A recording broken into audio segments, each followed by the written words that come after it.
Picture this: you are watching an intense college basketball game, the pressure is mounting, and suddenly a defender gets their hands on the ball, changing possession.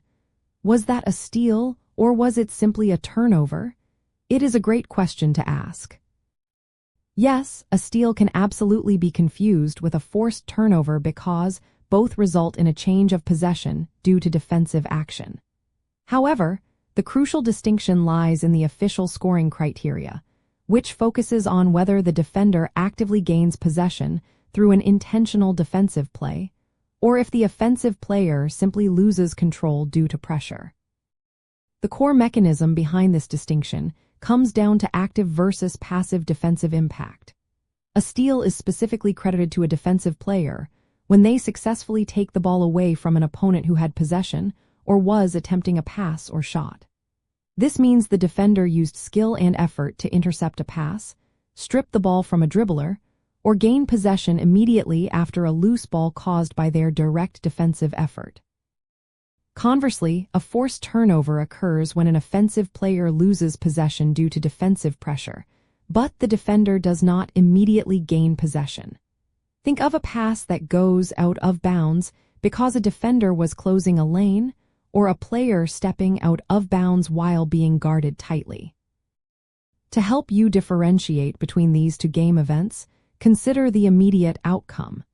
If a defender's hands are directly involved in deflecting a pass that they then grab, or if they successfully swipe the ball from a dribbler and secure it, that is a clear steal.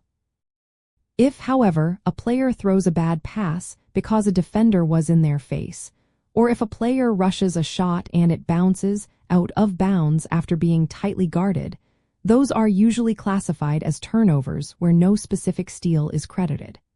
The key is whether a defender is awarded individual credit for physically obtaining the ball.